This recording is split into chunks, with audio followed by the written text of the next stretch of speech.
ായി നൽകിയ വീടുകളുടെ എണ്ണം മുഖ്യമന്ത്രി നിയമസഭയെ അറിയിച്ചു. കൂട്ടിനോക്കുമ്പോൾ 4 ലക്ഷം പോയിട്ട് 4000 പോലുമില്ല. 2011-16 കാലഘട്ടത്തിൽ യഥാർത്ഥത്തിൽ ഒരു ഭവന പദ്ധതിയേ ഉണ്ടായിരുന്നില്ല. ആകെ നിർമ്മിച്ചു നൽകിയത് 3000 വീടുകളായിരുന്നു.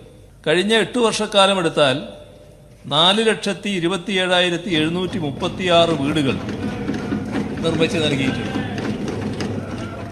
1,11,306 വീടുകളുടെ പണി നടന്നുകൊണ്ടിരിക്കുകയാണ്.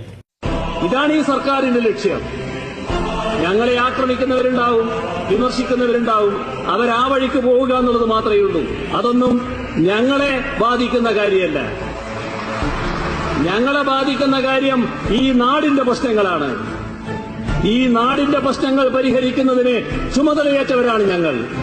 ആത്മധൈര്യത്തോടെ ഞങ്ങൾക്ക് പറയാൻ കഴിയും, ആ ചുമതല ഞങ്ങൾ നിറവേറ്റുക തന്നെ ചെയ്യും.